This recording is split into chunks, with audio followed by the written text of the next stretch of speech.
Oke teman-teman, welcome back again di channelnya Celo. Jadi ya di video kali ini kita ngebahas Wattpad aja kali ya guys ya, cerita horor ya yang berjudul Rumah Santet. Jadi kita bahas ke chapter 1 perkenalan. Gak usah basa-basi lagi ya guys, langsung aja lanjut ke alur ceritanya. Namaku Nadia Aprilia. Aku akan berperan sebagai Nadia, seorang anak perempuan berusia 18 tahun. Tahun 2017 aku baru lulus sekolah. Oke, kita lihat dulu fotonya ya. Bening ya guys ya, cakep ya. Oke.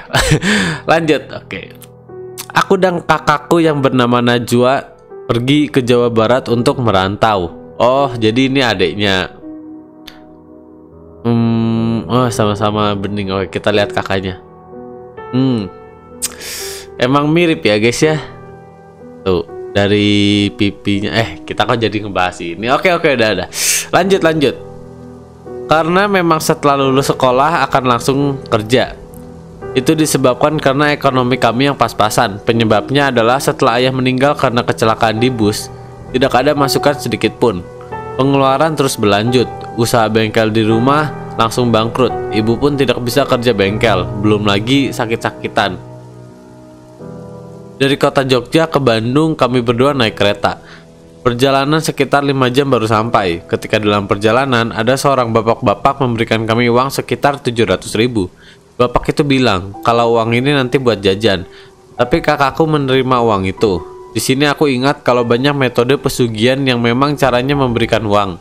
Aku tak berani bilang karena bapak itu duduk di bangku kami. Kalau aku lihat-lihat raut muka bapak itu agak aneh. Ada bau-bau dupa gitu. Setelah perjalanan melelahkan, akhirnya kami sampai di lokasi sekitar jam 7 malam. Kami turun dari kereta, kemas-kemas barang, dan meninggalkan stasiun.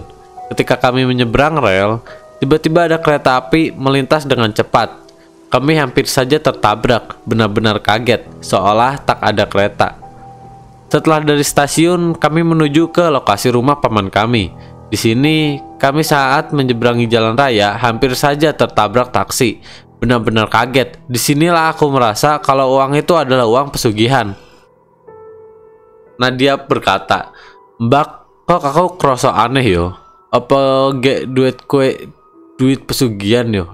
Oke, bentar ya guys ya, gua membenarkan kata-katanya lagi. "Mbak, kok aku merasa aneh ya? Apa uang itu duit pesugihan?" Lalu Najwa ngomong, "Udah jangan pikir yang aneh-aneh, percaya sama Allah aja, jangan percaya sama yang begituan." Oh, ini Nadia manggilnya Mbak. Berarti harusnya Nadia ini adiknya dong, Najwa ini harusnya kakaknya, soalnya dipanggilnya Mbak kan.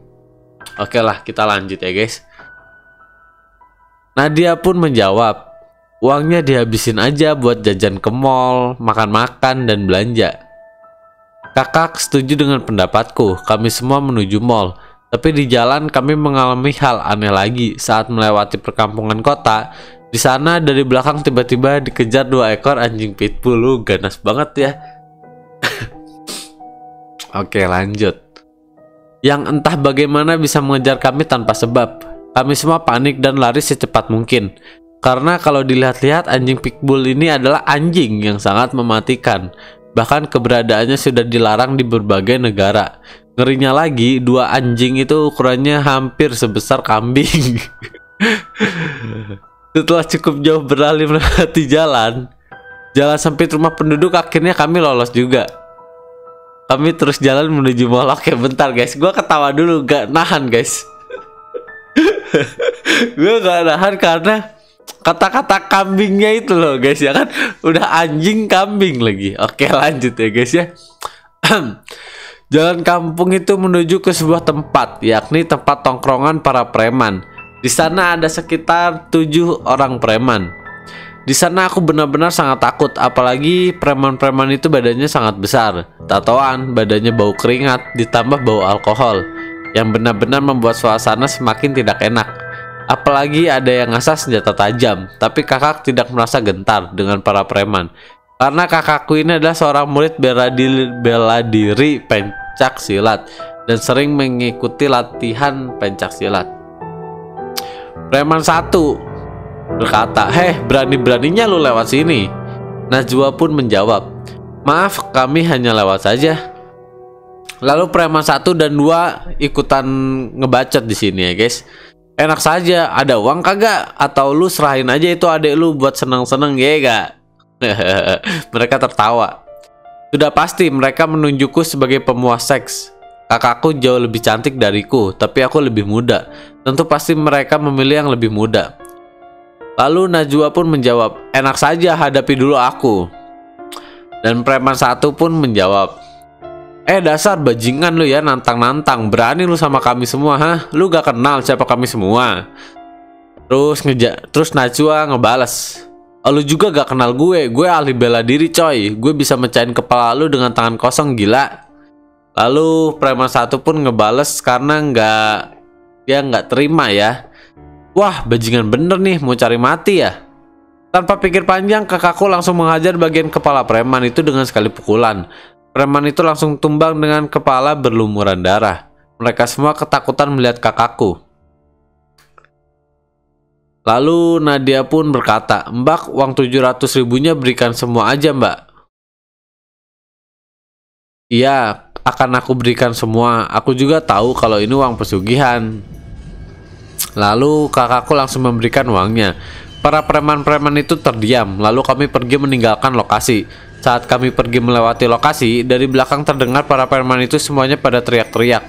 Aku dan kakakku menoleh ke belakang. Ternyata 2 anjing pitbull itu sekarang menyerang para preman-preman tersebut. Ngerinya lagi, 1 anjing pitbull ada yang mencabik-cabik preman yang tumbang tadi. Mereka semua berusaha melawan 2 anjing pitbull. Tapi kelihatannya usahanya sia-sia. Karena kami tidak ingin menjadi korban keganasan 2 anjing pitbull itu, kami langsung lari. Dan beruntungnya kami keluar dari kampung di pinggir jalan raya. Tapi akan tetap ke mall untuk menenangkan pikiran. Selama berjalan menuju mall, tidak ada halangan apapun, apalagi ancaman yang membahayakan nyawa.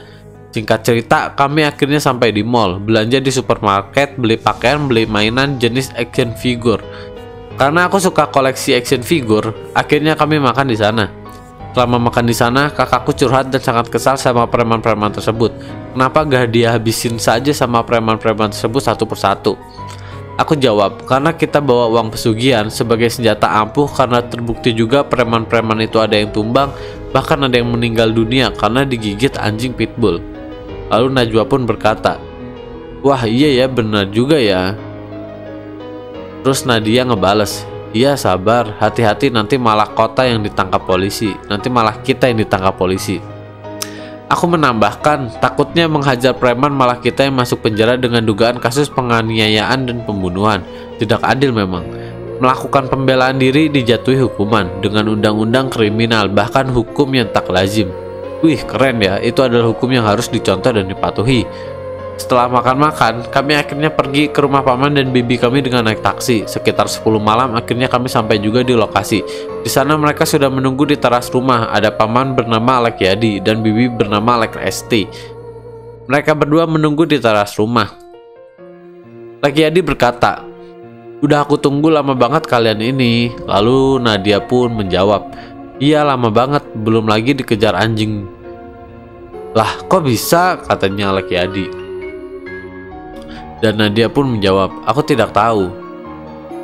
Dan mereka mempersilahkan kami masuk untuk menyuruh kami tidur di ruang tengah dengan memakai kasur. Dan inilah pertama aku datang ke rumah ini, sementara kakak sudah pernah. Sebelum tidur, Lek Lesti pun tanya, apakah kalian sudah makan? Dan kami menjawab, sudah. Setelah berbincang-bincang, kami pun akhirnya tertidur.